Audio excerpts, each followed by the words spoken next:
نبی کریم علیہ السلام نا کوہ صفا کی پہاڑی کی طرف جا رہے تھے تو رستے میں ابو جہل آ گیا. اس نے حضور کو نا برا بھلا کہا. حضور خاموش ہو گئے مکمل, کوئی بات نہیں. حضور دیر تک خاموش رہے. نبی کریم علیہ السلام جب خاموش رہے, اس کے ہاتھ میں ڈنڈا تھا, حضور کے سر اقدس پر دے مارا. حضور کچھ نہیں بولے, خاموش رہے, سر پہ ہاتھ رکھا, گھر تشریف لے گئے. وہ لونڈی دیکھ رہی تھی. نبی کریم علیہ السلام تشریف لائے حضرت ختیجہ کے گھر. اتنی دیر میں حضرت امیر حمزہ آئے تو اس لونڈی نے نا حضرت امیر حمزہ کو دیکھ کے کہنے لگی, امیر حمزہ کہاں سے آ رہے ہو؟ کہا شکار کھیل کے آ رہا ہوں. فرمایا کیا فائدہ تیری بہادری کا؟ کہا ہوا کیا؟ وہ لونڈی کہنے لگی کہ آج میرے سامنے ابو جہل نے ڈنڈوں سے اتنا مارا ہے کہ حضور کے سر اقدس سے خون نکل آیا. مجھے پتہ ہے ابو جہل یہ ظلم اس لیے کرتا ہے کہ محمد ابن عبداللہ کے والد موجود نہیں. آج اگر ان کے والد ہوتے, دادا عبد المطلب ہوتے, تو پھر میں دیکھتی تھی کون ان کے قریب آتا. یہ لفظ کہے نا تو جناب امیر حمزہ رو پڑے. شکار وہی پھینکا, درخت سے ڈنڈا توڑا. ابو جہل بیٹھا تھا حرم مکہ میں, کفار کے درمیان ٹولیاں بنا کے وہاں گئے اور زور سے ڈنڈا اس کے سر پہ مارا. اور ڈنڈا مار کے کہنے لگے تجھے شرم نہیں آتی؟ میرے بھتیجے کو لاوارث سمجھتے ہو؟ جرأت ہے تو ذرا آنکھ اٹھا کے ایک دفعہ دیکھو, میں تمہاری آنکھ نہ نکال دوں. کرو ہمت اگر طاقت ہے. جب یہ لفظ کہے, جب یہ بات کری, ابو جہل کانپنے لگا. کچھ لوگوں نے چاہا حضرت امیر حمزہ کے معاملے میں مداخلت کرنی, پر کہنے لگا چپ کر جاؤ, تمہیں پتہ نہیں یہ شیر بڑا ہے, یہ دلیر ہے, یہ طاقتور ہے, خبردار کوئی بات نہ کرنا. اور حضرت امیر حمزہ وہاں سے نہ نکل کے تو سیدہ ختیجہ کے گھر آئے. سیدہ ختیجہ الکبریٰ رضی اللہ تعالیٰ عنہا نا نبی کریم کو مرہم پٹی کر رہی تھی. حضور نے چچا کا چہرہ دیکھا تو آنکھوں میں آنسو آ گئے. حضرت امیر حمزہ بھی روئے اور کہنے لگے بھتیجے خوش ہو جا, میں اس کا سر پھوڑ آیا ہوں. اتنی زور سے مارا ہے کہ اس کو ہمت نہیں ہوئی بات کرنے کی. ابو فرمانے لگے چچا میں ابو جہل کا سر پھوڑنے سے تو خوش نہیں نہ ہوتا. کہا آپ کیسے خوش ہوتے ہیں؟ فرمایا آپ کلمہ پڑھ جائیں میں خوش ہو جاؤں گا. تو حضرت امیر حمزہ کہنے لگے کلمہ پڑھنے سے راضی ہو جاؤ گے, خوش ہو جاؤ گے, بس اتنی سی بات؟ فرمایا ہاں دکا پڑھاؤ کلمہ. محبوب کریم نے کلمہ پڑھایا اور جناب امیر حمزہ اسی وقت مسلمان. صحابہ کرام علیہم رضوان کی ایک جماعت کو نبی کریم علیہ السلام نے حکم ارشاد فرمایا کہ تم نے عصر کی نماز بنو نزیر میں جا کے پڑھنی. ایک قبیلہ تھا بنو نزیر, مدینہ طیبہ کا ایک محلہ تھا. عصر کی نماز تمہیں وہاں جا کے ادا کرنی. تو صحابہ اس طرف چل پڑے. اب رستے میں عصر کا ٹائم ہو گیا اور مغرب کے قریب وقت ہونے لگا, ٹائم میں دقت ہو گئی. تو کچھ صحابہ کہنے لگے کہ نماز پڑھنے لیٹ ہو رہی ہے. تو ایک جماعت کہنے لگی بھئی ہمیں تو حضور نے فرمایا تھا وہاں پڑھنی ہے, لیٹ ہو یا جلدی ہو وہیں پڑھنی ہے جہاں محبوب نے حکم ارشاد فرمایا. اب ایک جماعت ان میں سے کہنے لگی کہ بھئی حضور علیہ السلام کے فرمانے کا مطلب یہ تھا کہ جلدی سے جانا, تم نے عصر وہاں پڑھنی ہے, لیٹ نہ ہونا. وہ کہنے لگے آپ کی بات ٹھیک ہوگی, پر ہمیں یہ سمجھ آئی ہے کہ لیٹ ہو یا جلدی ہو پڑھنی وہی ہے جہاں محبوب نے فرما دی. سانو تے قید سجن دا گہنا ہے نا, وہ جنج رکھے ایسا اونج رہنا ہے. تو محبوب نے جہاں کہا وہاں جا کے پڑھنی. اب وہ اختلاف اس طرح کا ہوا کہ آدھے لوگوں نے نماز رستے میں پڑھ لی اور آدھے لوگوں نے بنو نزیر میں جا کے نماز پڑھی. دونوں نے آ کے حضور علیہ السلام کی بارگاہ میں عرض کیا کہ یا رسول اللہ اس طرح کا معاملہ ہوا ہے. تو محبوب نے کسی کو بھی برا نہیں کہا, فرمایا دونوں نے ٹھیک کیا ہے. اس لیے کہ ایک نے بات کا یہ مفہوم سمجھا تو اس نے اس پر عمل کر لیا, اور دوسرے نے بات کا یہ مفہوم سمجھا تو اس نے اس پر عمل کر لی. لیکن ہمارے ہاں تو کوئی گنجائش ہی نہیں بچی, کوئی گنجائش نہیں بچی. آپ نے جس کی رائے کے خلاف, اچھا مشاورت کے لیے لوگ بیٹھے ہیں, 4 5 6 لوگ بیٹھے ہیں, تو اس میں کسی نے کسی کی رائے پر رائے دے دی تو کہتے ہیں تو نے میرا ہی مشورہ رد کرنا ہوتا ہے. وہ بھئی دلیل سے بات ہو رہی ہے, آپ بھی اپنی دلیل پیش کریں, وہ بھی اپنی دلیل پیش کرتا ہے. اگر آپ کی دلیل مضبوط ہوئی تو آپ کی مان لی جائے گی۔ تو اختلاف رائے اس کو کبھی مخالفت نہیں بنانا چاہیے، اس پر کبھی بھی کسی قسم کا بھی رویہ تلخ نہیں کرنا چاہیے۔ ہو جاتا ہے خندق، غزوہ خندق کا موقع آیا تو نبی کریم علیہ السلام نے صحابہ سے مشورہ فرمایا، تو بہت سارے لوگوں کی رائے یہ تھی کہ ہمیں میدان میں نکلنا چاہیے اور بڑا ڈٹ کے مقابلہ کرنا چاہیے۔ بدر میں ہم تعداد میں بظاہر کم تھے لیکن ہم نے بڑی مضبوط تاریخ رقم کی تھی، تو اب تو ہم ڈھیروں ہیں۔ کبار صحابہ، حضرت مولا علی جیسے لوگ، سیدنا صدیق اکبر جیسے لوگ، کبار صحابہ کی رائے کچھ اور تھی، لیکن ایک فقیر صفت صحابی حضرت سلمان فارسی رضی اللہ تعالیٰ عنہ، حضرت سلمان فارسی نے عرض کی، حضور ہمارے فارس میں یہ طریقہ ہے کہ جب اس طرح کی جنگ ہو تو خندق کھودی جاتی ہے، اس میں آگ جلائی جاتی ہے، تو نبی پاک نے آج باقی سب کی رائے رہنے دی، حضرت سلمان فارسی کی بات کو قبول فرمایا، فرمایا اسی پر فیصلہ ہوگا جو سلمان فارسی کہہ رہے ہیں۔ تو کبھی کبھی آپ چھوڑ دیں اپنی رائے، آپ چھوڑ دیں اپنی بات، آپ کسی اور کی بات کو بھی قبول کر کے دیکھیں، آپ نتیجہ دیکھیں۔ ہمارے ہاں یہ حوصلہ نہیں ہمارے اندر پیدا ہوتا، مزاج اس طرح کے ہو جاتے ہیں اکثر جگہوں پر کہ ہم قبول ہی نہیں کرتے کہ کوئی ہم سے ایک تھوڑا سا بھی اختلاف کرے۔ حالانکہ شاگردوں نے اساتذہ سے اختلاف کیا، امام اعظم کے شاگرد ہے امام محمد رحمۃ اللہ علیہ، بہت سارے مسائل میں امام اعظم سے رائے کا اختلاف رکھتے ہیں، اور امام صاحب سے لوگوں نے کہا ضرور آپ کا شاگرد کچھ اور کہتے ہیں، آپ کچھ اور کہتے ہیں، فرمایا پڑھا لکھا آدمی ہے، دلیل سے بات کرتا ہے، کوئی حرج نہیں ہے۔ اتنا حوصلہ، اتنا ظرف بندے میں ہونا چاہیے۔ دل دریا سمندروں ڈونگے، کون دلا دیا جانے، تھوڑا سا گنجائش پیدا کرے سینے میں، یہ ہمت ہونی چاہیے کہ کوئی رائے کا اختلاف کرے تو اسے قبول کیا جائے، اپنے دل میں سینے میں گنجائش دی جائے، اس کے لیے آپ کے پاس وسعت نظری، وسعت قلبی، وسیع ظرفی موجود۔ سارے سلسلے طریقت کے تربیت کرنے والے ہیں، لیکن نقشبندی بزرگ کہتے ہیں چپ کر کے، اونچا سانس نہیں لینا، بخاموشی سے ذکر کرو، مراقبہ کرو، چھٹی۔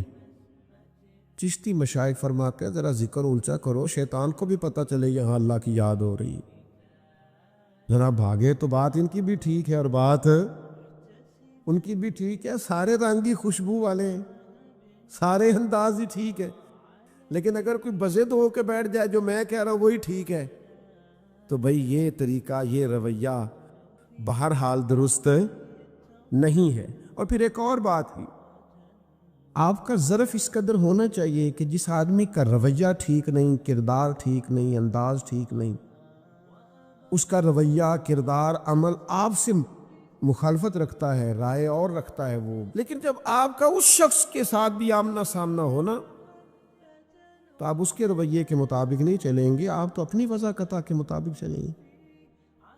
یہ آپ کے اندر دلیل کے ساتھ یہ قوت ہونی چاہیے۔ ترمذی میں، مشکات میں حدیث موجود ہے، سیدہ عائشہ صدیقہ رضی اللہ تعالیٰ عنہ فرماتی ہیں میں نے خود حضور سے سنا ایک شخص کے بارے میں، سرکار نے فرمایا یہ اپنے قبیلے میں ٹھیک آدمی نہیں، لیکن وہی شخص جب حضور سے ملنے آیا تو رسول کریم نے اٹھ کے استقبال فرمایا اور سرکار نے اس کی تواضع بھی فرمائی، اور نبی پاک علیہ الصلوۃ والسلام نے اس کے ساتھ بڑا حسین رویہ رکھا۔ فرماتی ہیں جب چلے گئے وہ صاحب تو میں عرض گزار ہوئی یا رسول اللہ صلی اللہ علیہ وسلم، آپ نے تو اس کے بارے میں یہ فرمایا تھا، تو اللہ کے محبوب نے فرمایا عائشہ بدترین شخص وہ ہوتا ہے جس کی بدخلقی کی وجہ سے لوگ اسے ملنا چھوڑ دیں، چھوڑو یار اس کو تو تمیز ہی نہیں ہے بات کرنے کی، ملاقات کرنے کی، یہ تو بندہ ٹھیک ہی نہیں۔ گویا حضور نے کیا بتلایا؟ فرمایا اس کا جو رویہ اس کے ساتھ ہے، پر ہمارا اخلاق تو ہمارے ساتھ ہے نا۔ ہم بالکل ایک مخالف رویہ رکھنے والے شخص کے ساتھ بھی وہ سلوک نہیں کریں گے جو اس کا طریقہ ہے۔ ہم تو اپنے طریقے کے مطابق چلیں گے، سب کے ساتھ بات کریں گے، سب کے ساتھ مثبت طریقے کے ساتھ اس نے سلوک کریں گے۔ تو اختلاف رائے کی گنجائش ہونی چاہیے. ہم جس سے پیار کرتے ہیں اتنا مبالغے کے ساتھ کر لیتے ہیں کہ اس سے اختلاف ہی نہیں ہو سکتا، اور جس کی مخالفت کرتے ہیں اتنی کر بیٹھتے ہیں کہ دوبارہ کبھی صلح ہوتی ہے تو لوگ نکال کے چیزیں دکھاتے ہیں. تو یہ کہتا تھا اس کے بارے میں، تو یہ کہتا. تو بھئی آپ پہلے ہی سوچ کے کہتے. یہ بھی حدیث موجود ہے، حضور نے فرمایا کسی کی دشمنی اس حد تک نہ کرو کہ کل کو دوستی کرنی پڑے تو تمہیں پچھتاوا ہو، اور کسی سے دوستی میں اتنا مبالغہ نہ کرو کہ کل کو کہیں اختلاف ہو تو تمہارے لیے مشکل ہو. اعتدال پسندی خیر الامور اوسطها، درمیانہ راستہ حسن ہوتا ہے. اپنی طبیعت کو، اپنے عمل کو اس طرح کا مرتب کیا جائے کہ اختلاف رائے کی گنجائش ہو، بات سنی جا سکے، بات کی جا سکے، بات کرنے کی گنجائش ہو. ایک بات پہ کبھی کبھی بڑا الجھ جاتا ہوں. میں سوچتا ہوں اللہ نے ہمارے محبوب پاک علیہ السلام کو کیسی انفرادی شان عطا فرمائی. آپ کے مخالف میں اگر کوئی خوبی پائی جاتی ہے تو آپ اسے تسلیم کیوں نہیں کرتے؟ آپ کا مخالف ہے، آپ کی جماعت سے نہیں ہے، آپ کے نظریے سے متفق نہیں، پر خوبی ہے اس میں. میں کبھی کبھی یہاں جا کے نا تو بڑا رشک محسوس کرتا ہوں. حضرت عمر فاروق رضی اللہ تعالیٰ عنہ کلمہ نہیں پڑھتے تھے، ابھی تلوار لے کے نہ گھوم رہے تھے مکے کی گلیوں میں کہ حضور کو شہید کروں گا، اور یہ ساری رپورٹس حضور کے پاس آتی تھی. ان کی لونڈی نے کلمہ پڑھا تو اتنا سخت مارا حضرت عمر نے کہ وہ بیچاری نڈھال ہو گئی، بے ہوش ہو گئی. اچھا، ایک شخص آپ کے لیے تلوار لے کے مکے کی گلیوں میں گھوم رہا ہے کہ شہید کر دوں گا، لیکن ادھر رویہ کیا ہے؟ اس کی مخالفت کا یہ معیار ہے کہ میں شہید کر دوں گا، میں قتل کر دوں گا، میں یوں کر دوں گا. لیکن یہاں رویہ یہ ہے کہ محبوب بیت اللہ شریف کا غلاف تھام کے دعا کرتے ہیں، اے اللہ عمر ابن خطاب کو اسلام کی طرف پھیر دے. میں کہا کرتا ہوں کبھی اپنے مخالف کے لیے دعا کر کے تو دیکھو، یہ بھی حضور کا طریقہ ہے، شاید وہ موافق ہو جائے. یعنی وہ گھوم رہے ہیں تلوار لے کے شہید کروں گا، اور حضور بیت اللہ کا غلاف تھام کے کہتے یا اللہ ہدایت کی توفیق عطا فرما. اللہ عمر کے ذریعے اسلام کو، اللہم اعز الاسلام بعمر ابن خطاب، اے اللہ عمر ابن خطاب کے اسلام کے ذریعے سے اسلام کو عزت عطا فرما. اس بندے کی وجہ سے باوقار ہو جائیں گی بہت ساری چیزیں، اسے لا دین. تو تھوڑا سا اختلاف کرنے والے کی خوبی کو تو سمجھیں آپ. وہ آپ سے اختلاف کر رہا ہے لیکن ایسا تو نہیں ہے کہ وہ صفر ہو گیا، اس میں کوئی صورت ہی نہیں بچی، کوئی گنجائش ہی نہیں بچی. لیکن ہمارے ہاں بڑا کمزور ان لوگوں کا رویہ ہوتا ہے، ظرف بڑا چھوٹا ہوتا ہے. اپنے سے اختلاف رکھنے والوں کے بارے میں لوگ بڑی نچلی سطح پہ اتر آتے ہیں. آپ کو پتہ ہے پکے کافر کو بھی قتل کریں تو نبی پاک نے مصلح کرنے سے منع کیا. عرب کے لوگ مصلح کر دیتے تھے، ناک کاٹ ڈالتے تھے، آنکھیں نکال دیتے تھے، ہونٹ کاٹ دیتے تھے تلوار سے. حضور نے فرمایا تم نے اپنے مخالف کے ساتھ بھی کرنا ہے تو اس کا مصلح، یہاں تک کہ فرمایا تم جیت بھی جاؤ تو مشرکین کی کھیتیاں نہیں اجاڑنی، درخت نہیں کاٹنے. نہیں تم شدید مخالفت میں ہو، کسی کو قتل بھی کرو تو پھر بھی تمہارا رویہ منفرد ہونا چاہیے. ایک سبق دیا ہے قرآن پاک نے، میاں بیوی کے مابین جب اختلاف آخری حد تک چلا جائے تو پھر طلاق ہوتی ہے. صلح کی کوئی گنجائش نہ بچے تو پھر طلاق ہوتی ہے. لیکن قرآن مجید نے اس موقع پہ بھی کہا فَإِمْسَاكُمْ بِمَعْرُوفٍ او تسریحٌ بِإِحْسَان. فرمایا اگر نوبت طلاق تک آ گئی ہے نا تو احسان کر کے چھوڑ دینا یا نیکی کر کے رکھ لینا. پھر اس کو طلاق دینا تو الزامات لگا کے طلاق نہ دینا، بے آبرو کر کے نہ نکال، احسان کر کے چھوڑنا، نیکی کر کے. تمہارے اختلافات عروج پر چلے گئے تو پھر بھی جو دین تمہیں اخلاق سکھاتا ہے اس سے تم نے نیچے اترنا، یہ شدت ہو گئی ہے، بات طلاق تک چلی گئی ہے، باوجود اس کے تمہیں وہ رویہ نہیں اختیار کرنا جس سے محسوس ہو کہ تم مخالفت میں ساری حدیں پار کر گئے۔ تو میرے عزیز، اختلاف کے بھی کچھ آداب ہوتے ہیں۔ وہ کسی نے کہا تھا کہ قاتل کو کوئی قتل کے آداب سکھائے، قاتل کو کوئی قتل کے آداب سکھائے، دستار کے ہوتے ہوئے سر کاٹ رہا ہے۔ وہ ہم تو اس طرح کے لوگ ہیں، پگڑی اتر گئی تو مر جائیں گے، تمہیں قتل کرنے کی ضرورت ہی کیوں پڑی؟ دستار کے ہوتے ہوئے سر کاٹ رہا ہے، ہم تو وزادار لوگ ہیں، اتنی سی بات سے بھی پورے طور پر ہلاک ہو جائیں۔ تو اختلاف رائے ضرور کریں، لیکن اس میں دلیل کی حد تک اختلاف ہو، دلیل سے آگے بات۔ دلیل کے لیے آپ دیکھیں، حضرت عمر سے اختلاف کر لیا جناب ابو ایوب انصاری نے رضی اللہ تعالی عنہ، لیکن ایک دلیل کے ساتھ، حسن کے ساتھ، خوبصورتی کے ساتھ۔ حضرت عمر رضی اللہ تعالیٰ عنہ خطبہ جمعہ دینے کے لیے تشریف لائے۔ گزشتہ جمعے مال غنیمت میں کچھ چادریں آئی تھیں، صحابہ کے مابین ان کو تقسیم کیا گیا۔ چادریں بڑی قیمتی تھیں، ایک ایک چادر سب کو دے دی گئی۔ لیکن جناب عمر جب جمعہ پڑھانے کے لیے آئے تو اسی چادر کی تہمت باندھی، اسی کا کرتا۔ یہ دو چادریں کیسے چلی گئیں آپ کے پاس؟ تو سیدنا ابو ایوب انصاری رضی اللہ تعالیٰ عنہ اٹھ کے مجمع میں کھڑے ہو گئے، کہنے لگے امیر المومنین، آج کے دن نہ ہم آپ کی بات سنیں گے نہ فرما برداری کریں گے۔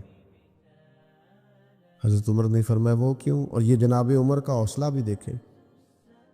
لوگ کہتے ہیں بڑے جلالی ہیں، بات ٹھیک ہے، لیکن اپنی بات آئی ہے ذات کی تو جلال کوئی نہیں، نرمی نرمی ہے، پیار ہی پیار ہے، یہ ظرف ہے۔ ان کو اپنے بارے میں سننے کا حوصلہ ہے، توانائی ہے، بولیے۔ تو انہوں نے کہا جناب جب سب کو ایک ایک چادر ملی تو آپ کو کیسے دو مل گئی؟ تو حضرت عمر فرمانے لگے میرا بیٹا جواب دے گا۔ یہ نہیں فرمایا تیری جرت کیسے ہوئی پوچھنے کی، تو کون ہوتا ہے، یہ نہیں فرمایا، بیٹا جواب دے گا۔ تو جناب عبداللہ ابن عمر ساتھ بیٹھے تھے، وہ کہنے لگے ایک چادر مجھے بھی تو ملی تھی نا۔ تو ابا جی کا کرتا بڑا پرانا ہو گیا تھا، پیوند لگنے کی جگہ نہیں تھی، میں نے اپنی والی بھی ان کو دے دی۔ اب وہ جنہوں نے اختلاف کیا تھا، اس اختلاف کی جو دلیل انہوں نے دی تھی اس کا جواب انہیں مل گیا۔ اختلاف یہ تھا کہ دوسری چادر کہاں سے آئی، جواب انہیں۔ تب انہوں نے یہ ہمارے ہاں یہ بھی حوصلہ نہیں کہ لوگوں کو جواب مل جائے تو لوگ قبول کر لیں۔ انہوں نے یہ نہیں کہا چلے ٹھیک ہے پھر وہ فلانی بات بھی آپ بتائیں، نہ، اس بات سے اختلاف ہوا تھا نا، اس کی دلیل مل گئی۔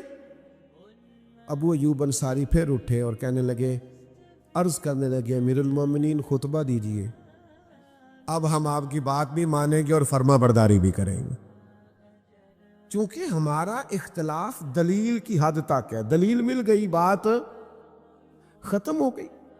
لیکن یہاں لوگوں کو ایک سوال کا جواب مل گیا ہے، دلیل مل گئی ہے، لیکن ان کا مقصود تو مخالفت کرنا ہے، مخاصمت کرنا ہے، گروہ بندی کرنا ہے، توڑنا ہے، مزید حالات کو پیچیدہ کرنا۔ میرے عزیز بھائیوں، اپنی زندگی کے اندر وسعت قلبی پیدا کریں، آپ کے اندر یہ ظرف ہو کہ آپ اختلاف رائے کو قبول کریں، اس بات کو آپ سنیں، اس کو آپ سمجھیں، غور کریں۔ ہمارے اسلاف فرمایا کرتے تھے اپنے دشمنوں کی باتیں زیادہ غور سے سننی چاہیے، اس لیے کہ وہ تمہاری غلطیاں ڈھونڈ ڈھونڈ کے لاتے ہیں، تمہیں ٹھیک ہونے کا موقع دیتے ہیں۔ قریب رہنے والے تو کئی دفعہ خوش آمدید کر کر کے خرابی کر دیتے ہیں، سب ٹھیک ہے ماشاءاللہ، ہر آپ کی کیا بات، اس میں تو کئی دفعہ نقص واقعہ ہوتا ہے۔ لیکن آپ کا جو مخالف ہے، جو حریف ہے، جو بظاہر آپ سے اتفاق نہیں کرتا، اس کی بات زیادہ توجہ سے سنیں، انہماک سے سنیں۔ صحابہ کے مابین اختلاف ہوا، تابعین کے مابین اختلاف ہوا، پھر ائمہ اربعہ کے مابین اختلاف ہوا، لیکن حیا قائم رہی، ادب قائم رہا، ایک دوسرے کا اکرام قائم رہا، ایک دوسرے کے بارے میں لوگوں کے دلوں میں گنجائش موجود رہی۔ کہیں مخالفت نہیں ہوئی. ہر آدمی کا اپنا اپنا طریقہ ہے، اپنے حساب سے لوگ چیز کو سمجھتے ہیں، اپنے حساب سے لوگ چیز کو لیتے ہیں، اسے قبول کرنا چاہیے. لیکن ہم کیا کرتے ہیں؟ ہم کہتے ہیں جناب وہ فلاں آدمی فلاں بات میں مجھ سے مخالفت رکھتا ہے. میں اکثر چیزوں کو دیکھتا ہوں، آپ کسی کی مخالفت میں کوئی بات کر دیں نامینیٹ کر کے تو اس بات کو زیادہ عروج ملتا ہے، زیادہ سنی جاتی ہے. لیکن اگر آپ کسی چیز کو مثبت رویے کے ساتھ لیں تو بظاہر اس کے وہ نتائج نہیں نکلتے. تو میں کہا کرتا ہوں کہ بھائی نتیجہ دیکھنا ہے یا آپ نے اللہ رسول کا حکم دیکھنا ہے؟ آپ یہ دیکھ رہے ہیں کہ وہ رزلٹ کیا نکلا اور اس کی دھوم ہو گئی فلاں بات کی، تو یہ انداز فکر اخلاقیات اس کی اجازت نہیں دیتے. چند باتیں رہ گئیں، بات کو سمیٹنے لگا ہوں. امام شافعی رحمۃ اللہ علیہ کا مذہب یہ ہے کہ وہ نماز میں رفع الیدین کرتے ہیں، آمین بھی بلند آواز سے کہتے ہیں. لیکن امام اعظم ابو حنیفہ رحمۃ اللہ علیہ جن کی ہم تقلید کرتے ہیں وہ آہستہ آمین کے قائل ہیں، رفع الیدین کے بھی قائل نہیں. لیکن لطف کی بات یہ ہے کہ امام شافعی سے کسی نے پوچھا کہ امام اعظم کے بارے میں آپ کی کیا رائے ہے، تو فرمانے لگے جس طرح سارے لوگ کسی ایک بزرگ کی اولاد ہوتے ہیں نا، اسی طرح فقہ پڑھنے والے سب کے پیشوا کا نام امام اعظم ابو حنیفہ ہے. تو جناب آپ تو یہاں ان سے اختلاف رکھتے ہیں. فرمایا اس کی میں دلیل رکھتا ہوں،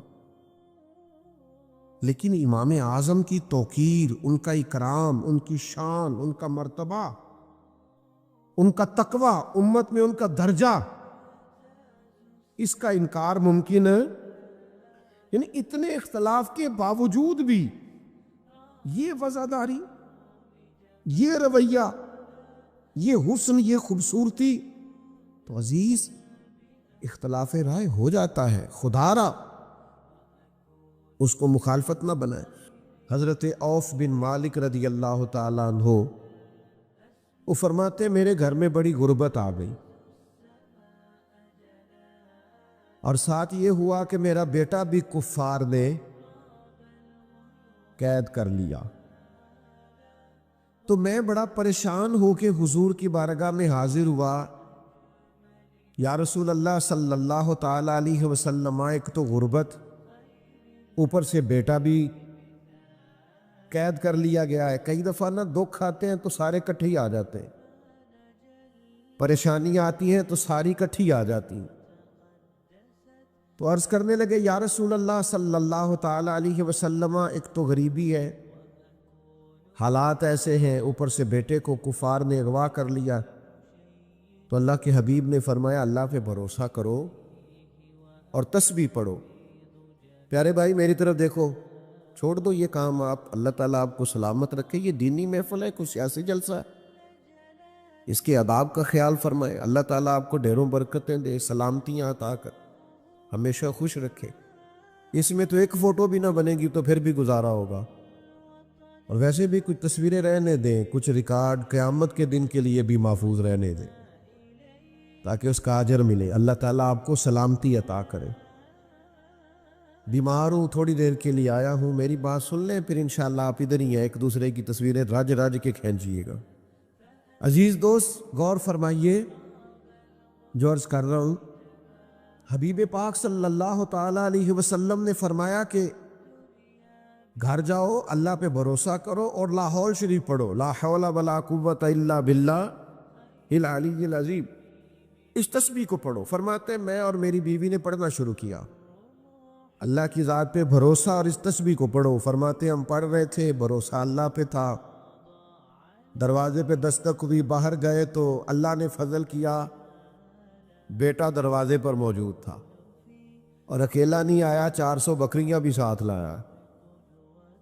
تو اس سے پوچھا بھئی یہ کہاں سے آئی؟ تو وہ کہنے لگے جہاں مجھے باندھ رکھا تھا انہوں نے، وہ لوگ سو گئے تھے، میں نے تھوڑی جدوجہد کی، میرے ہاتھ کھل گئے اور میں باہر نکلا تو یہ بکریاں تھیں، میں 7 بکریاں بھی لے آیا. تو کہنے لگے ان کے والد چلو حضور کی بارگاہ میں جا کے پوچھتے ہیں کہ یہ ہمارے لیے جائز بھی ہے کہ ناجائز ہے، اگرچہ کافر کا مال ہے اور مال غنیمت ہے. تو حضور سے جا کے پوچھا تو محبوب فرمانے لگے یہ سارا میرے رب نے تیرے لیے بندوبست فرمایا۔ تو جب اللہ بندوبست کرتا ہے نا تو وہ یرزقہ من حیث لا یحتسب، پھر اللہ وہاں سے روزی دیتا ہے کہ بندے نے کبھی سوچا بھی نہیں ہوتا۔ لیکن شرط یہ ہے کہ بھروسہ اللہ کی ذات پہ ہو۔ جب بھروسہ اللہ کی ذات پہ ہوتا ہے پھر بندہ دھوکے سے مال اکٹھا نہیں کرتا، فراڈ نہیں کرتا، کسی کو لوٹتا نہیں، کسی کا گھر نہیں اجاڑتا۔ پھر وہ سمجھتا ہے چونکہ مجھے اللہ نے دینا ہے تو مجھے طریقہ بھی وہی اختیار کرنا چاہیے جو طریقہ میرے رب کو پسند ہے اور جو طریقہ مجھے شریعت نے عطا کیا۔ تو میرے بھائیوں، اللہ تعالیٰ کی ذات پر مضبوط توکل اور وہم نہیں کرنا زندگی میں، ذوف اعتقادی کا۔ وہ ہمارے ہاں چونکہ آج کل تویز دھاگے والوں نے بڑی بڑی دکانیں کھول لی ہیں اور پیر صاحبان چونکہ باقاعدہ بیٹھتے ہیں صبح 9 بجے سے عصر تک، تو ڈھیر سارے لوگ جاتے ہیں تویز لینے۔ اب ڈاکٹر اگر آپ کو یہ کہے کہ آپ کو بیماری کوئی نہیں تو آپ دوائی کھائیں گے؟ تو وہ کوئی دوائی آپ کو کوئی بیماری بتائی جائے گی تو آپ میڈیکل سٹور جو ان کی دکان کے باہر ہے وہاں سے کچھ خریدیں گے نا۔ بات کی سمجھ آ رہی؟ تو جب آپ تعویذ والے کے پاس جائیں گے تو وہ پہلے آپ کو بتائے گا کہ تینوں کسی نے کچھ کیتا ہے تو پھر ہی تسی تعویذ لاؤ گے نا۔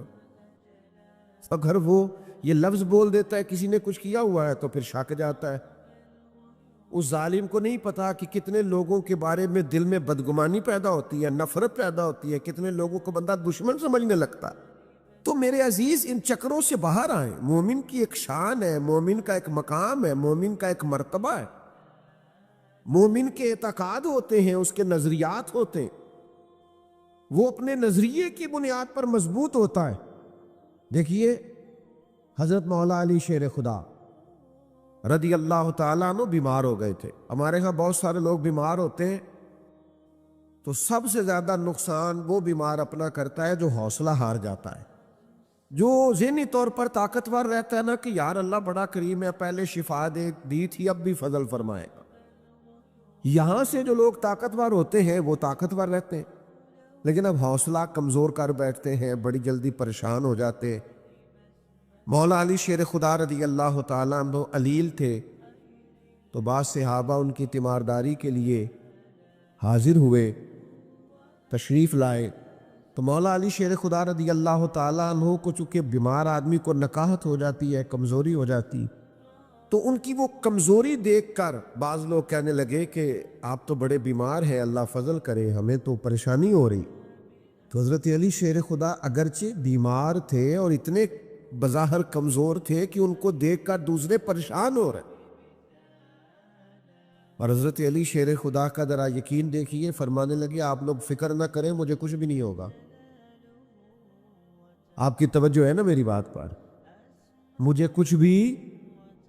انہوں نے کہا وہ کیسے؟ فرمانے لگے وہ ایسے کہ ایک دفعہ میں بیمار ہوا تھا اور اللہ کے پیارے حبیب علیہ السلام میری تیمارداری کے لیے تشریف لائے، تو میں نے عرض کی یا رسول اللہ صلی اللہ علیہ وسلم بیماری کا بہت غلبہ ہوتا جا رہا ہے، میرے لیے دعا کریں۔ تو کریم فرمانے لگے علی فکر نہ کرو، بیماری سے کچھ بھی نہیں ہوگا، تم تو اس وقت دنیا سے جاؤ گے جب داڑھی خون سے رنگین ہوگی، یعنی خنجر یا تلوار کا وار ہوگا، شہادت ملے، بیماری سے دنیا سے جانا نہیں ہے۔ تو حضرت علی فرمانے لگے چونکہ حضور نے فرمایا ہے لہذا ساڈے نبی دی زبان ساڈے واسطے قرآن، تو بیماری ہمارا کچھ بگاڑ سکتی نہیں۔ تو میرے بھائی نہ تویز دھاگا، نہ کوئی کسی کی بندش، نہ جناب بیماری، نہ دشمنوں کا خوف۔ کہ کچھ لوگ کہتے ہیں میرے سارے رشتہ دار میرے خلاف ہو گئے، تو میں نے کہا رشتہ دار ولی کس کو مانتے ہیں؟ کوئی ایسا رشتہ دار آپ نے دیکھا جس کو ولی مانتے ہو؟ اللہ ماشاءاللہ تھوڑے بہت مسئلے سب گھروں میں ہی ہوتے ہیں۔ اب سارا دن پریشان رہنا، رشتہ دار ناراض ہو گئے، علاقے والے خلاف ہو گئے، فلانا مخالف ہو گیا، بھائی آپ کس چکر میں پڑے ہوئے؟ صرف ایک ناراضگی سے ڈریں وہ ہے رب رسول کی ناراضگی. ڈرے کہ کہیں اللہ رسول نہ ناراض ہو جائے، اور رب رسول اگر ناراض ہو جائے تو ساری دنیا راضی ہو بھی تو انسان کے پلے کچھ نہیں رہتا، اور اللہ رسول ہو راضی تو کائنات ساری بگڑ بھی جائے تو انسان کا کوئی بگاڑ سکتا؟ تو اللہ رسول کو راضی کرے. وَرِضْوَانٌ مِّنَ اللَّهِ اکبر، سب سے بڑی تو اللہ کی رضا ہے. تو اللہ کی رضا پر توجہ کرنے کی بجائے آپ اگر ادھر ادھر توجہ کریں گے اور پریشان ہوں گے کہ فلاں میرا مخالف ہو گیا، فلاں میرا مخالف ہوگا، تو کچھ بھی نہیں ہوا، کچھ بھی اس سے نہیں بگڑتا. حضرت عبداللہ ابن عباس رضی اللہ تعالیٰ عنہ فرماتے ہیں نبی کریم علیہ السلام نے مجھ سے فرمایا، عبداللہ میرے بیٹے اس بات کو یاد رکھنا، ساری دنیا مل کے بھی تیرا کچھ سنوارنا چاہے سنوار نہیں سکتی جب تک رب نہ چاہے، اور ساری دنیا مل کے تیرا کچھ بگاڑنا چاہے تو بگاڑ نہیں سکتی جب تک اللہ نہ چاہے، اس کی حکمت کا تقاضا نہ ہو. تو میرے عزیز، سہمے رہنا، ڈرے رہنا، پریشان رہنا اور ڈسٹرب رہنا اور بلا وجہ الجھے رہنا اور بلا وجہ آزمائش کا حصہ رہنا، اس سے بچنا نہایت ضروری ہے. آپ مطمئن زندگی گزارے، خوبصورت زندگی گزارے، رب رسول کے وعدوں پر یقین رکھیں، ادھر ادھر الجھنے کی ضرورت ہی نہیں ہے، دائیں بائیں دیکھنے کی. ہم سارے نا چھوٹی موٹی سیاست کرتے ہیں، چھوٹی موٹی سیاست سارے کرتے ہیں، لوگوں کو راضی رکھنے کی کوشش کرتے ہیں. جس ولیمے پہ میں نہیں جا سکا میں نے بیٹا بھیج دیا ہے، جس دعوت میں میں نہیں جا سکا میں نے فون کر کے بڑی عاجزی سے معذرت کر لی. ادھر بھی میں راضی رکھنا چاہتا ہوں، ادھر بھی میں راضی رکھنا. یہ رویہ درست نہیں ہے. آپ کوشش کریں خیر کے کاموں میں لوگوں کو راضی رکھنے کی، لیکن محض لوگوں کو راضی رکھنے کی کوشش نہ کریں، لوگوں کو بھی راضی رکھیں تو اللہ کی رضا کے لیے راضی رکھیں. آپ کسی سے بھی، وہ ایک بزرگ تھے نا تو فرمایا کرتے تھے میں تو بال بچوں کی خدمت بھی صرف اس لیے کرتا ہوں اور ماں باپ کی ڈیوٹی بھی صرف خدمت اس لیے کرتا ہوں کہ یہ بھی اللہ رسول کا حکم ہے.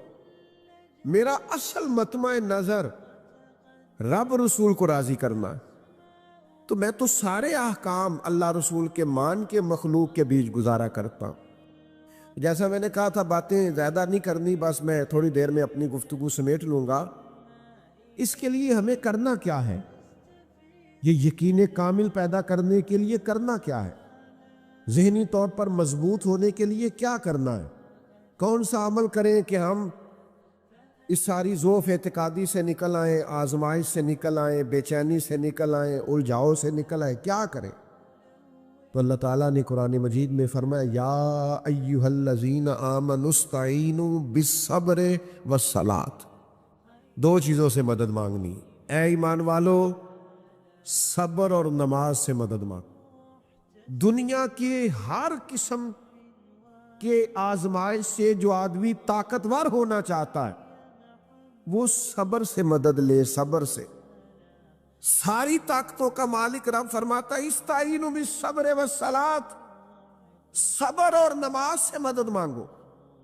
100 کے قریب آیات ہیں قرآن مجید میں جو صبر کی بات کرتی، 500 کے قریب احادیث و آثار ہیں جو صبر کی بات کرتے. اور مولا علی شیر خدا رضی اللہ تعالیٰ عنہ فرماتے ہیں جو انسانی جسم میں سر کا مقام ہے وہ دین میں صبر کا مقام ہے. لیکن یہاں حوصلہ ہی نہیں کرتے لوگ، صبر ہی نہیں ہے. الجھاؤ، بے چینی، اضطراب، پریشانی، ہر وقت جو بے چینی کی باتیں کرنا، ہر وقت الجھے رہنا، ہر وقت کہنا فلاں کی وجہ سے میں ناکام ہو گیا، فلاں اگر ایسا نہ کرتا تو ایسا نہ ہوتا. صبر کریں، صبر سے مدد لیں. اور دوسرا، نماز سے مدد حاصل کریں. ہمارے ہاں ڈھیر سارا طبقہ ہے جو نماز نہیں پڑھتا.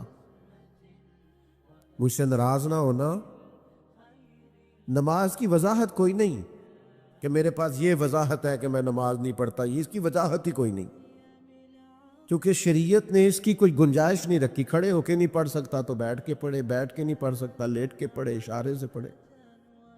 وضاحت کوئی نہیں، آپ دلیل نہ دیں کہ میں اس لیے نہیں پڑھتا، یہ پڑھنی ہے، اس کی آپ کلیریفیکیشن دے رہے ہیں، آپ جھوٹ بول رہے ہیں، اس کی کوئی وضاحت ہی نہیں، کیوں نہیں پڑھتے؟ یہ پڑھنی پڑے گی، یہ حکم ہے، یہ کسی حال میں معاف نہیں ہے، آپ کو پڑھنا ہے نماز۔ تو نماز تو مدد کرتی ہے انسان کی مشکلات میں۔